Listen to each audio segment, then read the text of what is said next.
C'était discuté souvent dans les procès aux criminels. Bon, vous avez entre autres le cas de Guy Turcotte qui fait couler beaucoup d'encre.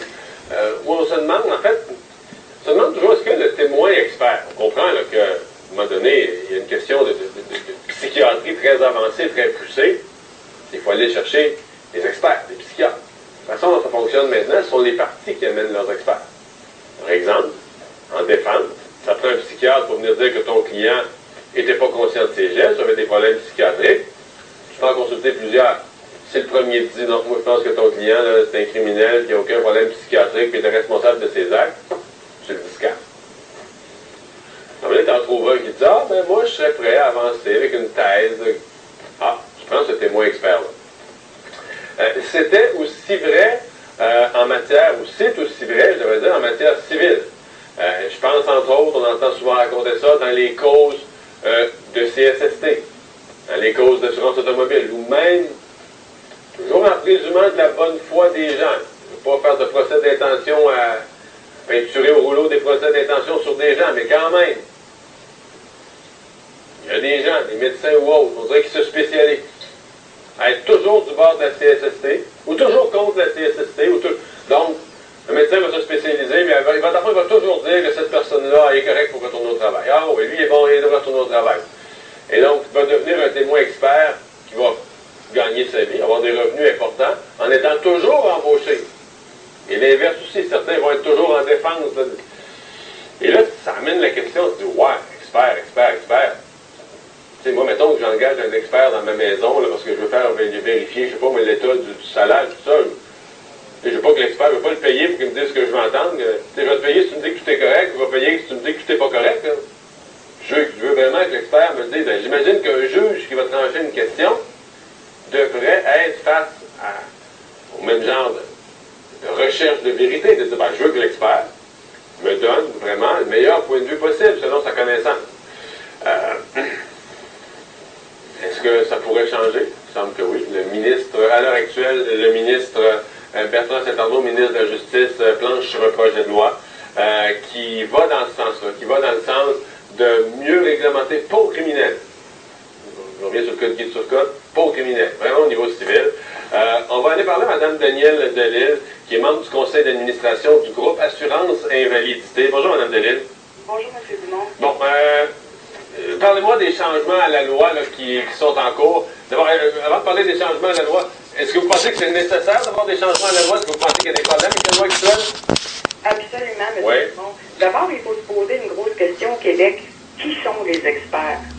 Si vous regardez sur le site de l'Ordre des experts, on parle toujours des médecins, il y a très peu de personnes. Et pourtant, plusieurs médecins s'improvisent experts. Alors, qui sont-ils, ces médecins experts-là?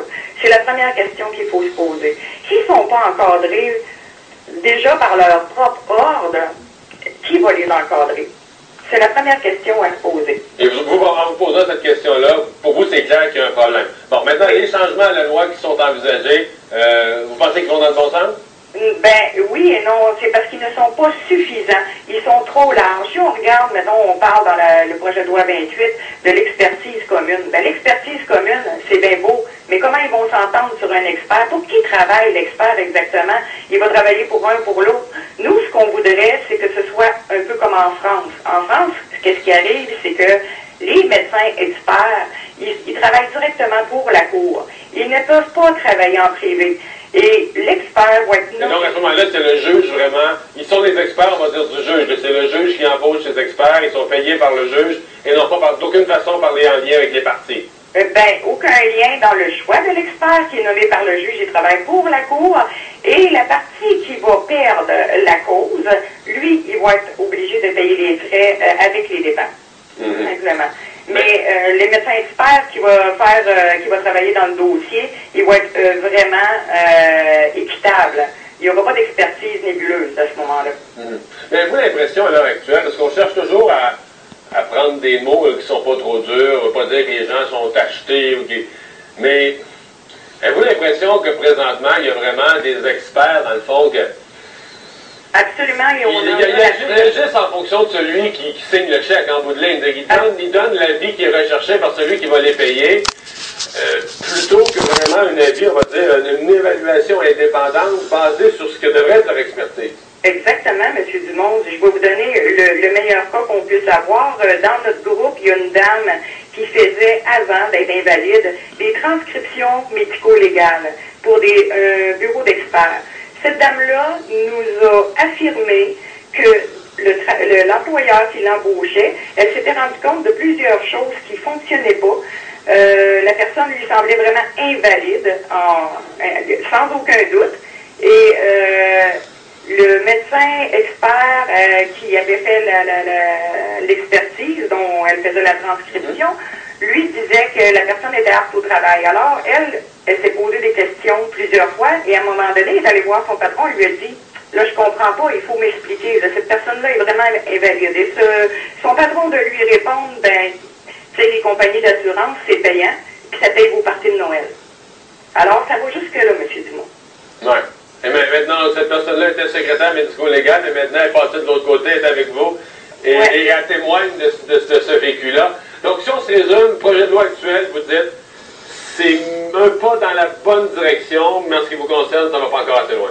Absolument pas. Il y a plusieurs choses au niveau de l'encadrement qu'il faut qu'il soit fait. Absolument. Et une autre chose qu'on peut regarder, savez-vous que quand on va en contre-expertise, les médecins qui font la contre-expertise refusent qu'on soit accompagné, alors que beaucoup de médecins, eux, se font accompagner d'une infirmière justement dans leur bureau lors d'un examen pour ne pas avoir de confusion. Nous, les personnes qui sont contre-expertisées, on n'a pas le droit d'être accompagnés. Merci d'avoir été avec nous, Mme Delisle. Ça me fait plaisir. Au revoir. Bye bye. Et on va tout de suite aller, vous avez vu,